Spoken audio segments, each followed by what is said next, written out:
Araw-araw, bago pumasok sa trabaho, nananalangin si Andre. Hinihiling sa Diyos na iligtas ang lahat. Lagi siyang pinagtatawanan ni Ricardo. Bro! Kaya na nating alagaan mga sarili nating. Hindi naman ang Diyos ang magpapatong ng hollow blocks. Biro niya.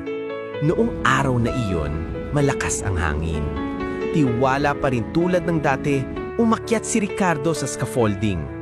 Sumisigaw ang mga manggagawa para mag-ingat siya pero kinawayan lang niya sila. Biglang nadulas ang paa ni Ricardo. Nawalan siya ng balanse at nahulog.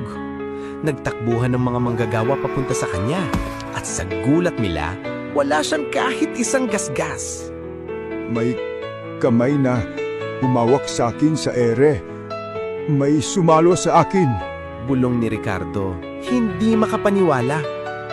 Lumapit si Andre at sinabi, Sabi ko sa'yo, binabantayan tayo ng Diyos. sa sandaling iyon, napaluhod si Ricardo at napuno ng luha ang kanyang mga mata. Gusto kong makilala ang Diyos na nagligtas sa akin. Mga kaibigan, kapag iniyunat ng Diyos ang kanyang kamay, walang pagbagsak ang mauuwi sa trahedya. Kung naniniwala ka na binabantayan ng mga anghel ng Diyos ang buhay natin, Amen! At ishare ang nakakaantig na kwentong ito